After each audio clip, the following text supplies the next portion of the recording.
All right. Well, Alexis, why don't I invite you to jump in and introduce this event, and then we will jump in. Perfect. Thank you so much. So my name is Alexis, and I am the president of the Society for Human Resource Management student chapter that we have at the University of Michigan-Flint. And I'm also very excited to announce that just a half an hour ago, at the Celebrating Wolverine Excellence Awards, that SHRM was actually awarded Outstanding Student Organization. So just had to put that out there. Congratulations. Yeah, very happy about that. And then our two advisors, Jerry Kinesic and Brian Bloom, were actually also awarded Outstanding advisors too on campus. So congratulations. I'm very excited to announce that. I have a smile on my face. So our student chapter on campus is kind of like dedicated to promoting, diverse, different perspectives. So I thought this would be a great event to hold at the University of Michigan-Flint. I went to a session back in December, and that was, 2-3 weeks right after the election. We all know how crazy that was. So I had a lot of takeaways from sitting in and listening to that. So I kind of thought it would be a good thing, for people to attend and, just get a different perspective. So I'm very excited for the conversation, and thank you so much for being here and taking your time to be with us. Thank you so much, Alexis, and thank you for hosting this. I know you guys have worked really hard to get people to know about this, and thank you to everybody for registering and showing up on a Thursday night, and we hope that you enjoy the session. So before we begin our civility session, I am going to share a video from our sponsor, Delta Dental, and also shout out to our second sponsor, TCF Bank. And we'll have this video first, and then we will get started. We are living in challenging times. Politics is polarizing. Racism is rampant. The pandemic is frightening, and families are divided. Tough times require more dialogue and more understanding. But navigating our differences constructively is hard work.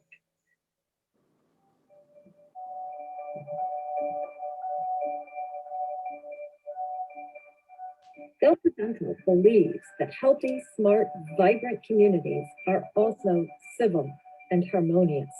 They are places where disagreement does not have to be toxic or destructive.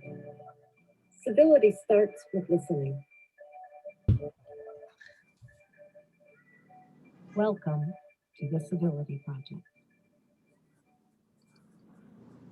All right, so I think let's begin by introducing Stephen Henderson and Nolan Finley, who are the Civility Project, the founders of this idea. And if you guys could start by telling us a little bit about how this came to be, and introduce yourselves as to who you are and sort of what we're hoping to do with all of this. Okay, Len, thank you. And thanks to the UMFlint group and Alexis. We sure appreciate you all showing up for us tonight, and encourage you to engage in this discussion. There's nothing set in stone here. We can go in whatever direction you all want to go in, whatever you find useful. For Steve and I, we started this project, it's sort of been evolving throughout the decade and a half that we have known each other and have been working together. Just a little brief background on us in case you're not familiar with us. I'm the editorial page editor of the Detroit News. I have been for 21 years. And I'm a conservative. The newspaper's conservative. When I met Steve, he was the editorial page editor of the Detroit Free Press, and that's a liberal newspaper, progressive newspaper. And so we had occasion to be put together in a lot of situations on television shows, radio shows, public forums, where people wanted to see, wanted to hear both sides of an issue, or just wanted to see two people fight. And, so that's how we started. And over the course of having these really passionate, intense discussions in public forums, we discovered that, we were becoming very good friends despite our differences. And, about a year ago, we started a few years ago, we started putting groups of our friends together for bourbon nights as a social gathering where, I would invite the people who sort of saw the world from my perspective, and Steve would invite the people who shared his views, and we put them together over whiskey, which is always helpful. Not always, but sometimes helpful.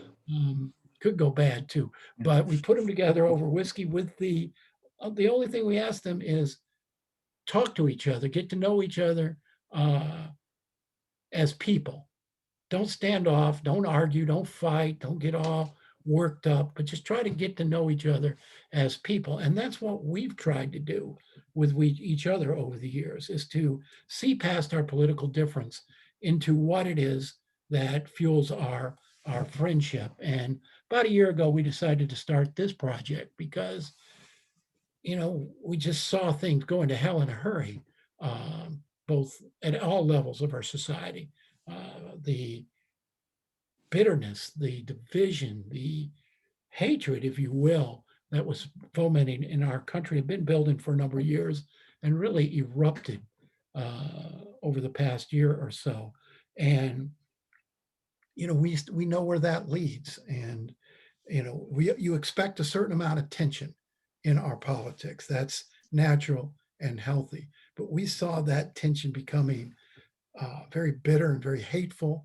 And we know where that leads. It leads to a dehumanization of the people you agree with. And that's a formula for some very bad things. So we decided to start talking to people about how we manage to do this, how we manage to hold productive, passionate conversations, and yet not devolve into hatred and fisticuffs and every other bad thing we've been seeing around our country in recent months. And so that's what the Civility Project tries to do, is to get people talking in a productive way, and get them to respect and understand each other, even if they disagree politically. Yeah. And, we're really clear about what this isn't. This is not an effort to get people to, quote unquote, get along or shy from actual conflict. This is about finding a way to indulge the things that divide us, to indulge discussion about the issues that divide us, to actually have real arguments about the things that divide us without it also damaging, the personal interactions that we have with the people closest to us. If you think of the last 4 years in particular, how much damage there's been done to the ability to do that. I mean, people who can't go to holidays with their relatives because they're afraid that politics will come up. People who've quit churches or moved out of neighborhoods because they don't feel like they can have conversations with the people there who disagree with them. This has reached a real crisis level, and our answer to it isn't that we should avoid those things. It's that we should be able to lean into them. We need to be able to lean into them and have passionate and sometimes even bitter arguments. I mean, if any of you are familiar with the arguments that Nolan and I have on the television or on radio, there's times when it seems like we want to just get after each other. I mean, it gets really intense, and that's important and healthy, I think, for democracy and for the kind of debate that props democracy up. But there has to be more to the relationship than those differences in order for that to be possible. You can't do that with somebody you don't know well. You can't do that with somebody you don't respect. You can't do that, I don't think, with somebody whose who's sort of foundation for the things that they're saying, the reasons that they believe the things that they're saying. If you don't know what those are, it becomes a lot harder to do those things. And so the Civility Project is really about, trying to build relationships with people you don't agree with, so that you can have fights with them, so that you can have healthy fights with them, and have fights that don't devolve into the kind of thing that we are seeing, every day on television and social media right now, but lead to, mutual respect and oftentimes an agreement that you can't solve the differences, the political differences between you, and that's okay. That is not a threat to the relationship itself. But we do hope that, we and others are always able to reach a point where the fighting starts and the problem solving starts.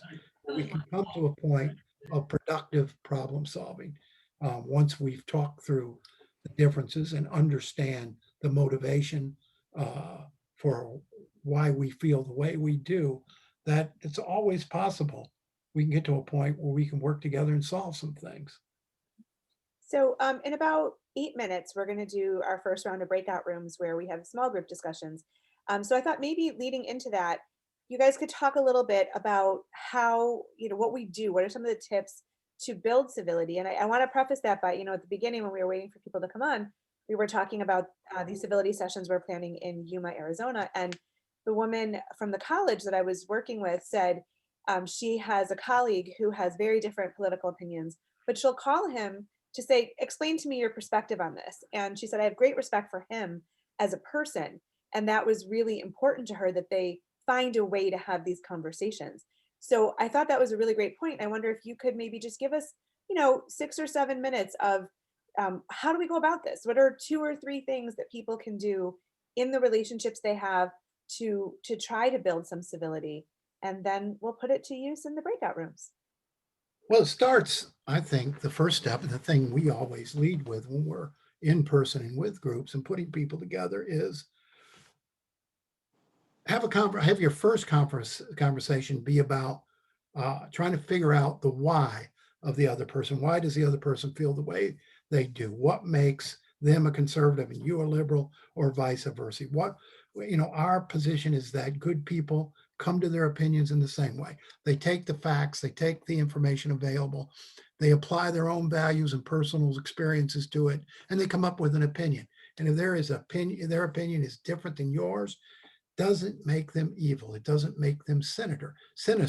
They've had different life experiences and they have different values. And so if you start your relationship with that conversation and, of trying to figure each other out and gaining a understanding that that person doesn't think the way they do because there's something really wrong with them, or they're stupid, or what have you, I think it helps. And Steve, why don't you talk about the StoryCorps project, because that's really where we did this exercise and the sort of a light bulb went on for us. Yeah. So StoryCorps is, for those who don't know, an NPR project that travels the country in a little Winnebago and invites people in different communities to come down with someone they have a relationship with and talk about important points of that relationship or important tensions in that relationship.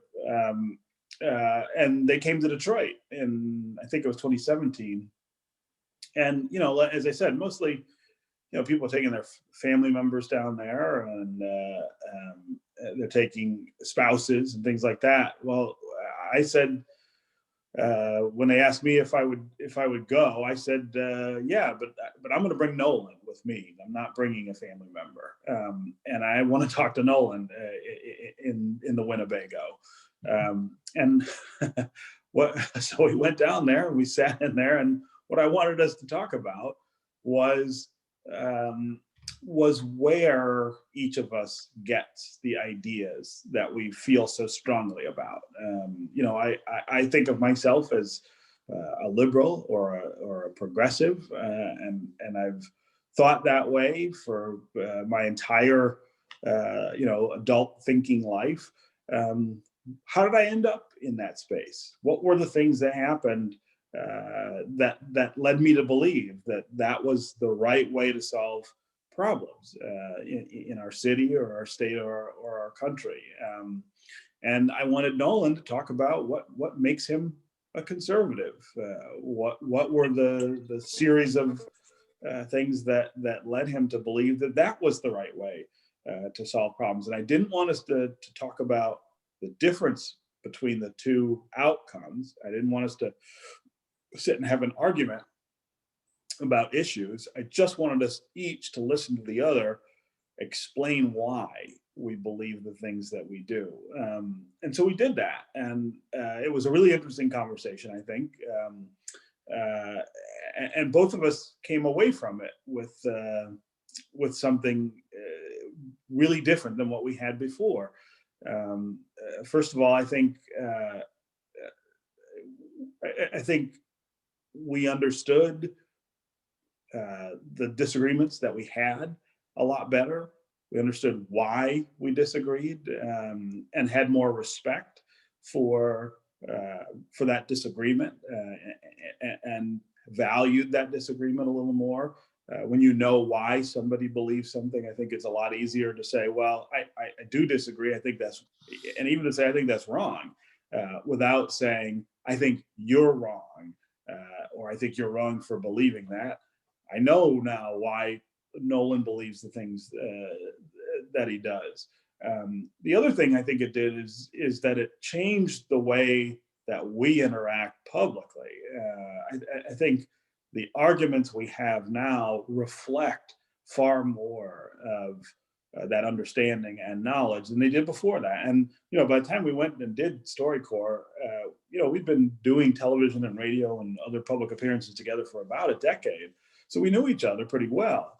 But I think knowing those specific things about each other and really understanding in a much deeper way where the things that come out of the other one's mouth are coming from change the nature of our arguments. In some ways, they're more intense. I mean, I think both of us feel more comfortable going harder in arguments that we have, because we know that there's a strong relationship behind it that's not really in jeopardy, you know, if we're really arguing.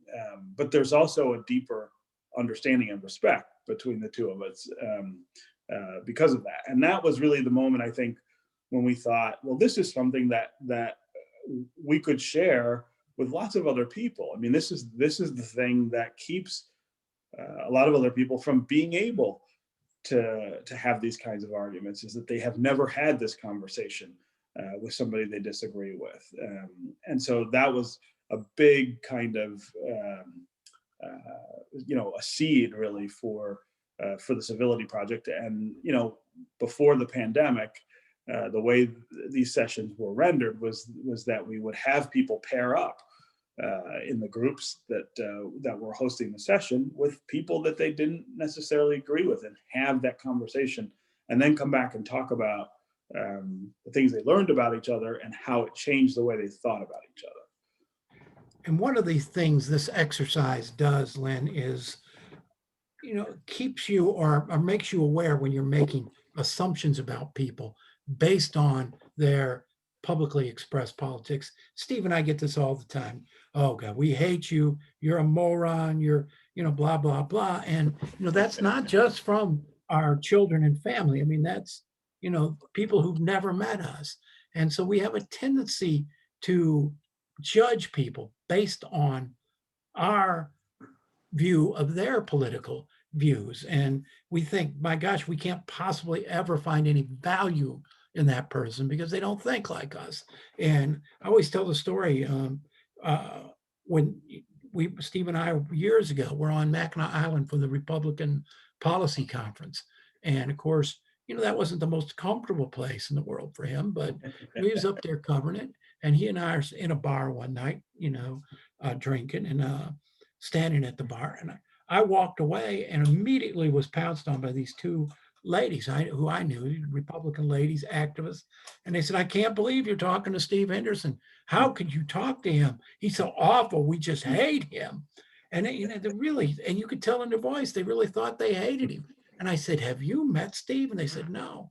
I said, have you talked to him? No. I said, well, how do you know you hate him? Well, we see what he writes. I said, look, there's an empty space. Go stand by him and just talk to him and see if you hate him. I mean, he talked to them the rest of the evening. And finally, when I pulled him away from them, they said, oh my God, we just love him. Now he hadn't changed, they hadn't changed, but they took the time to get to know him as something other than what they read in the newspaper. And I think that's our challenge. So, we have really great questions in the chat, but I think we should jump into the breakout rooms and we'll get to the questions afterwards. Okay. So what we're going to do is we're going to put everybody into groups of 4 or 5, and we're going to do this twice. And so the first time, just let's talk about, and I'll broadcast these questions to the groups as well, what motivates your political position. So in terms of where you are politically, what's important to you? What motivates your vote? And it's just sort of an information gathering opportunity. And you'll have about 6 or 7 minutes. So make sure that everybody has a chance to chime in. And then when we come back into breakout rooms later, we'll talk a little bit about what our backgrounds are, what factors in our lives led us to those political views. So hopefully that will be fruitful, and we'll come back and then we will jump into your questions. So here we go.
Well, welcome back, everyone. Everyone starts popping in.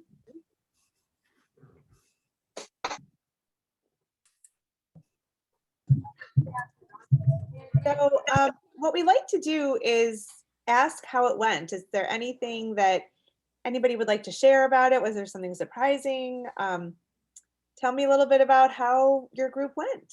And just feel free to either do the raise hand icon or jump in and we can take one at a time. Eric? I did the literal raise hand. That's good, it works. Our group was surprisingly very cohesive in the fact that there wasn't any one particular person that would claim that they were either conservative or liberal. It was kind of more or less, what they felt based off of the information that they had at the time that they felt would better the society, either through people being healthy or economics or anything like that. So I thought that was pretty surprising that that was the case. But I think that's kind of a healthy way. I think one of the things that I brought up that was pretty interesting was the fact that how do we get our information so that we can stay on top of political opinions without it being fed to us in a virtual sense. Touched on the fact that a lot of search engines are calculated. They present to you the things that they think you're going to click on. So if you're trying to get the other side of the coin or the other side of the story, it makes it very difficult. So, where do we go? How do we know? And those types of questions. So that's basically what I learned. Awesome. Really good points. Really good questions. I don't know if you've seen the film The Social Dilemma, but that really shows how you're manipulated online. And so, yeah, you have to really go in search of other sources. Absolutely. Who else would like to share a little bit about what happened in their group? Heather? Heather Semple? Yeah. I think you're on mute still. Hello, how are you? Good. Hi. Forgive me, I just got in a car accident last week and I'm hurting. Oh, But I just wanted to thank you for coming, and to the University of Michigan in Flint, you are desperately needed. I would like you to know that.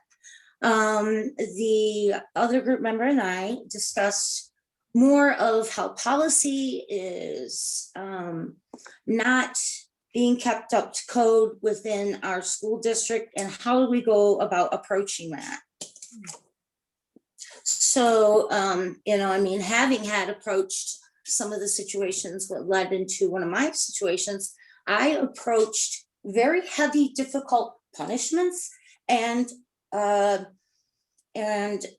inequity, diversity, inclusion violations in which are heavy. I have approached those in an angle where, how can we come together, sit down, can we have a mediation? I mean, for like 6 months, I'm still trying. I'm about done trying because it stressed me out and made me ill. So, I'm like, okay, so this, how are you looking at this? I want to know what you're looking at. I want to know what I'm looking at. How can we meet in the middle? And honestly, I get the runaround. So how do you know who to go to? yeah. Good questions. That's hard. Yeah. Thank you. Thank you. Yes. Well, Appreciate it. Would anybody else like to share what their group had to say or how it unfolded?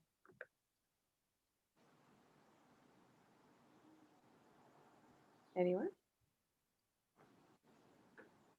All right. Well, if you guys are game, oh, I think I saw a hand and that just disappeared.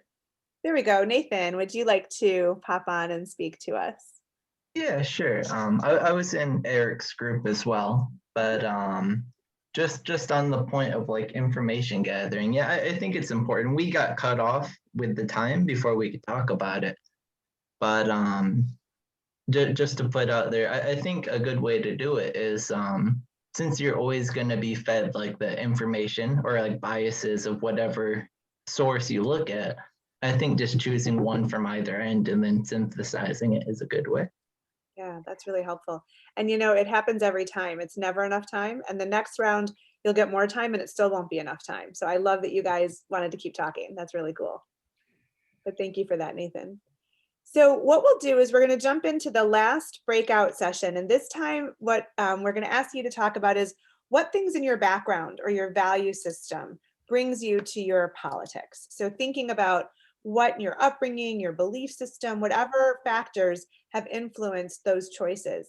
And we'll just have that conversation. And then when we come back, we'll do a little share, and then we'll jump into these amazing questions that you guys have in the chat. So I'm going to put you back in. You have about 10 minutes, and I'll broadcast the question as well. So here we go.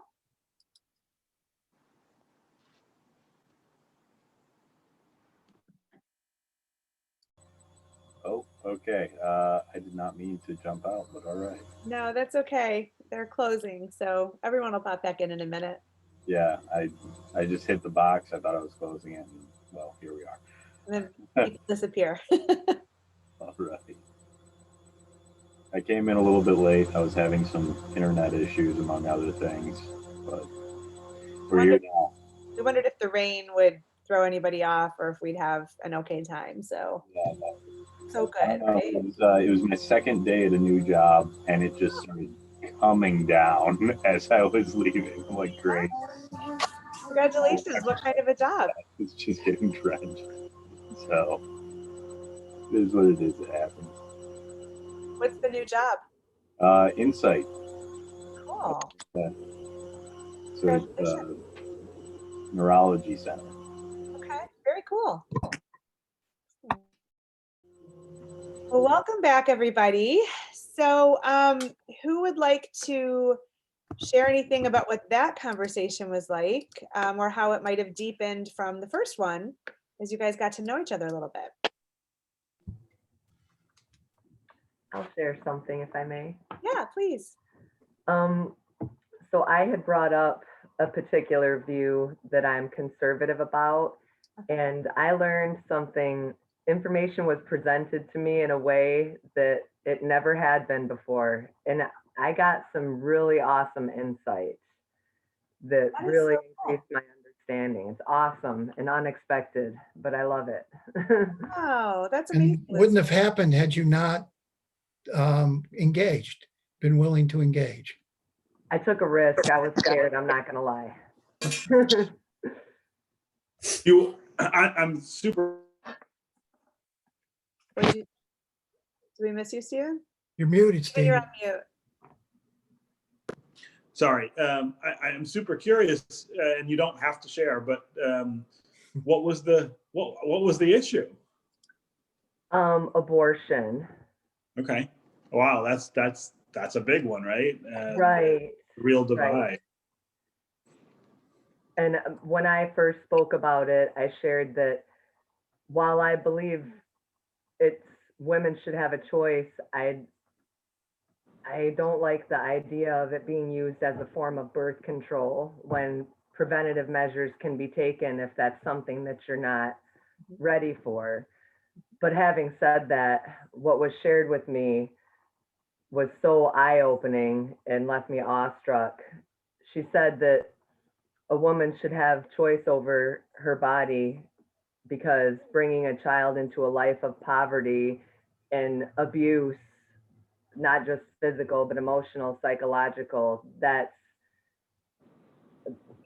I'm kind of at a loss for words still, soaking it all in, but it was just really interesting and it's awesome. Wow. It's deep, you know? Yeah. Heavy. Well, and kudos to you, Lucy, for just being open to listen. You know, when we talk about building civility, I don't think any of us are trying to say the point is to convert somebody's belief. That's not the point. It's just a conversation to start to share information and understand more. But the goal, as Stephen and Nolan always talk about, how the goal is not to convert people. It's to have the conversation. So, you know, you were really brave to open up to that and to be open to listen too.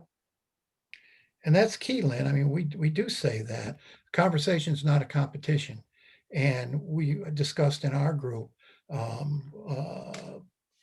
this idea that so often, you know, when difficult subjects come up at a family gathering, it leads to shouting and arguing, and everybody goes home mad. And, you know, we always say, set an honest goal for the conversation. What are you out to get? What are you aiming to get out of it? If your goal is to win the argument, you know, just don't do it, because again, a conversation is not a competition. You know, what's your goal? Your goal, an honest goal, is I want a chance to share my views with you, and I want to listen to your views as well. We may not change each other's mind, but we can have an intellectual conversation and we can exchange ideas, and I may gain a greater understanding, may hear something I didn't know before, or may hear it in a way, like Lucy said, that changes my mind on something. But if you're just going to shout at each other and try to one up each other. Before I went on TV with Steve, a couple of co-hosts before I was on with Steve, I was on with a person who I absolutely couldn't trust, because every discussion was about scoring points, embarrassing me, you know, winning something. That's not productive. And if you're just standing there trying to wait to get your next score in, that's not listening. So that actually is a great transition to, and thank you to everybody who's already put questions in and you've been waiting so patiently. But the first question we got from Eric asked, how does one avoid the temptation to make an argument personal? And conversely, how would you deal with someone who does make it personal? So what would you guys say about that? So, you know, I guess I would kind of maybe change the terms in which you're thinking of these things. It is personal. What we're talking about is personal. The idea of what we all believe and why we believe it is a big part of who we are. And there's nothing wrong with that. I don't think what we're saying is that you should sort of divorce from that. I think what we're saying is don't don't invest every discussion or debate with the stakes so high that it is about your pride or your sense of yourself. That's not really what you're trying to either defend or take in the discussion. I think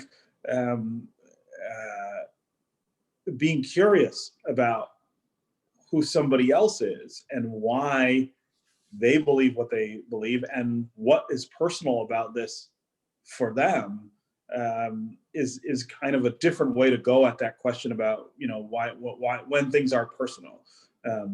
It's that they can be personal. They don't need to be. You need to set the expectations up front that you're not winning anything personally by being in the conversation, and you're not losing anything by being in the conversation. You are trying to gain understanding of somebody else's personal take on it. And understand that somebody doesn't, in most cases, somebody doesn't hold a political position because they hate you. Now, sometimes they might hate you or who you are, and then that's a whole nother area of whether you can deal with that or not. But their political positions are about them in most cases and not about you. So Gerald asked, when you bring your group of friends together for discussion, do you set up ground rules? Yeah, I mean, at the bourbon, at the bourbon parties that we have, both here and now on Mackinac, there are a couple of rules. One is that this is not a fight. This is not an opportunity to get into a fight. It's an experience about exposure. It's an experience about exchange. It's an experience about understanding. And you need to understand that those are the stakes going in, that it's not, it's not that kind of contest. The other thing we do is make them off the record, which is a journalism term, that we use for conversations that we would not publish, in the paper. But what we mean in that context is, you don't take something that you learned at a bourbon night and go out and embarrass somebody with it. Talk about what somebody shared, that maybe they were sharing because of the safety of that company. I think setting expectations are really important. So many of the disputes that we have with people, I think, come from the mismatch of expectations, that one person thinks one thing is going on, the other person thinks something else is going on. And when those two things collide, then you get a real problem. And I think you can apply what Steve said to your personal conversations, your personal difficult discussions. You've got to build that trust that what's said there stays there. Nobody's going to jump up and say, "Oh gosh, Heather made a mistake she made a slip that she shouldn't have made, and boy, it's we're going to be all over her. We're going to cancel her." There's got to be a level of trust. If you're going to learn from each other, you have to be able to say what you feel without thinking you might be punished for it. And you want to hear what people feel. I mean, there's a chance to educate, to correct, to guide, but there can't be that gotcha spirit to a conversation. So then Jacob asked, in your opinion, is building civility about reaching compromise or just about giving others a space to share their perspective on issues? Well, that's a good question. I think, compromise in certain situations and in certain environments, that is the goal. You want people to learn to talk to each other to reach a consensus. We've got too little consensus building in our government today, for example, not much conversation going on, not much listening going on. So yeah, in some instances it is, but not always. I mean, look, I've been talking to Steve for 15 years, telling him the truth, showing him the light, and I haven't changed him one bit. I'm not going to convert him, and that's not my aim to convert him. But we've had a great deal of stimulation and through these conversations. So maybe that's the goal. And do you feel that maybe you understand the other side a little better too, even if you don't agree with it, but you understand it? I think it's always useful to, as I think David Luke said in our breakout, that it's always useful to test your own opinions, to challenge your own opinions. If you only surround yourself with folks who think like you, you're just going to hear your views repeated back to you. So it's good to be able to test your arguments and hone your arguments in that sort of respectful exchange.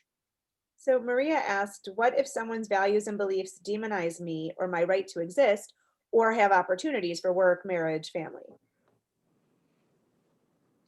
Yeah, I mean, I think that's a really important question because it gets at the limitations of something like civility, which of course exists. One of the things that I think we're learning right now in Technicolor is that there is evil in the world. There are people who through their politics seek the denigration or subjugation of others, or seek the denial of rights to some Americans, and I think that is a hard stop for the civility conversation. That you look at the things that happened in Washington on January 6th, for instance, and the people who did that. It was really hard to imagine that you could have a quote civil conversation with them about about politics. They're past that point. But I think one of the things that we're also saying is that most people probably don't fall into that category, and we are too quick, perhaps, to put people in that category who don't belong in that category. People who have strong beliefs, but understand, the boundaries that need to be respected in a pluralist democracy. And we're saying that, the thing about what happened on January 6th is it's very unlikely that any of us would come into contact with the people who were doing that, right? It's a really extreme group of people. I think we're saying that in your world, the people who in your neighborhood or in your school or in your church, or in another community that you belong to, are the people that I think you have the greatest opportunity to form civil, disagreeing relationships with. Reaching out to people in those spaces to say, hey, look, we both live here, we both go to school here, and we disagree, but I'd like to know more about you and why you believe those things so that I can understand better and so that we can have a better relationship. I think that is the space that we're talking about. And we're certainly not asking anybody to give up their own rights or dignity or the right to fight for their rights or dignity in order to get along with people who would take that away from them. So if there aren't more questions, I wonder if both of you could sort of sum up what do we do with all this? How do we take everything we've talked about tonight and put it into action when we leave here. So maybe we can sort of close with that, although of course now I see that Nathan has a question too. So why don't you address that, and then we'll ask Nathan's question. Well, I'll start and let Steve finish. I mean, the takeaway I would want from this, and always want from these sessions, is that it's a lot easier to hate than it is to engage. And I think civil engagement is fundamental. It's essential to a civil society, to a productive society, at the macro level, at the micro level, trying to understand each other better so that we don't demonize and that we don't dehumanize. Because my big fear is that's where this is headed. We have seen some extraordinary things recently that we never dreamed we would see. Something is breeding that. And I think we need to try to understand each other and try to figure it out. And I think most people do operate in sort of a mid-range. And there's no reason for us to separate, to bunker down. I think we've been pulled to the extremes by our leaders. And I think we need to resist that, because it is possible to maintain good relationships, healthy relationship with people who don't share your politics. And it's essential that you do so.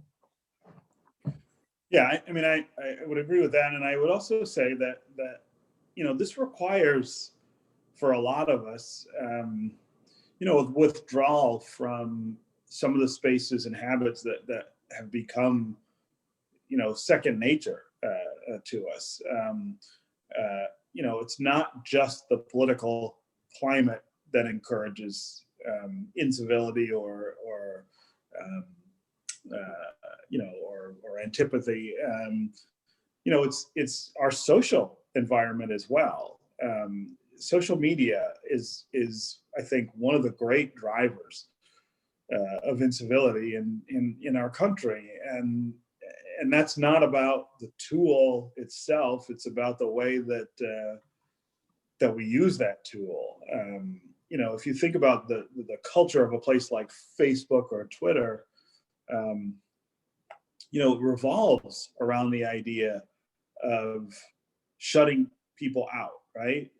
Twitter celebrates when you block somebody, because not only have you blocked them, but of course you've had to tell the whole world that you blocked them. I blocked this person and I'm never speaking to that person again. And that gets you likes and follows and all those kind of things. The same thing is true. The same thing is true on Facebook and other, and other parts of social media, and that makes it really hard, I think, to kind of step back and say, all right, well, I'm going to do this differently. Maybe I do lose followers, or maybe I don't get as many likes as I might want, for pulling back from that kind of behavior. But I think the value of quality interaction is getting lost in social media. David Simon, who's the author of The Wire and Homicide and a bunch of really now famous television, is a friend of mine from Baltimore. And he is one of the most uncivil people I know on social media. I mean, he just is after everybody. But he said something this week that I thought was really interesting on Twitter. He said that someone was criticizing the way he communicates on that platform. And he made a note. He said, look, if I put out an expletive laden tweet about somebody, and take somebody down, I get 5,000 new followers in that day. He said, if I engage in a long back and forth with somebody about a meaningful disagreement, and come to a reasonable conclusion. He said, I lose followers. And he said, it happens without fail. And I thought that was really, I mean, he's got tons and tons of followers, of course, but it was interesting that it was evident to him that the platform encourages this real surly, dismissive, insulting tone. And I think to do what we're talking about, you have to kind of step back from that, recognize it, and say, I'm going to do it differently. So of course we have a couple last questions. So I just want to throw them out there really quickly before we finish for the night. So Nathan asked, how do you have a conversation if each person has fundamentally different beliefs about what is true? So how do we establish facts or truth? Well, that's often the case. And, it'd be wonderful if facts were always so clear cut and there weren't different interpretations of facts. But I mean, that's sort of at the basis of what we're talking about. I think it is possible to have that conversation if you are willing to hear each other out and offer up your evidence and listen to theirs. And, it's not a courtroom, it's not a trial. It's a conversation. And if you engage in it, in the right spirit, you can get something out of it. I mean, yeah, I mean, I think, facts matter. And I believe that one of the paths back to more civil exchange is more assertion on both sides of the fact that facts matter, a stepping away from the intentional disinformation and misinformation that really dominates political debate in particular right now. I think the danger to democracy that disinformation and misinformation and false information poses is quite real. But again, I think when you're engaging with somebody, there's a way to engage even about facts that's not closing the door or not pushing that person out. One of the things I always ask people when they say something that I think is untrue is, how do you know that? Where did you get that? Where does that come from? Getting people to really think about what they say and where they learned it, I think, is one of the ways to help identify stuff that's just not true. It doesn't always work. And some people really, especially nowadays, get really upset at the suggestion that what they believe is not true. But I do think it's really important to stick up for the truth. I think all of us have an obligation to stand up for things that are true. The earth is not flat. The sky is not purple. An attack on the U.S. Capitol, a violent attack on the U.S. Capitol is an insurrection. These kind of things are not debatable. And we have allowed too much, I think, to fall into the category of debatable or interpretation, and when all of us really know better. I think that's a great place to end. So I want to thank everybody who came tonight. Thank you to UMFlint-SHRM, to Alexis for sponsoring this and bringing us to your community. And we would love to work with you again. So if you are part of another community, a workplace, a church, an organization that you think would benefit from a civility session, please let me know. I'll put my email in the chat. But thank you everybody for attending, and thank you. we hope you go out and build civility. Thank you for having us.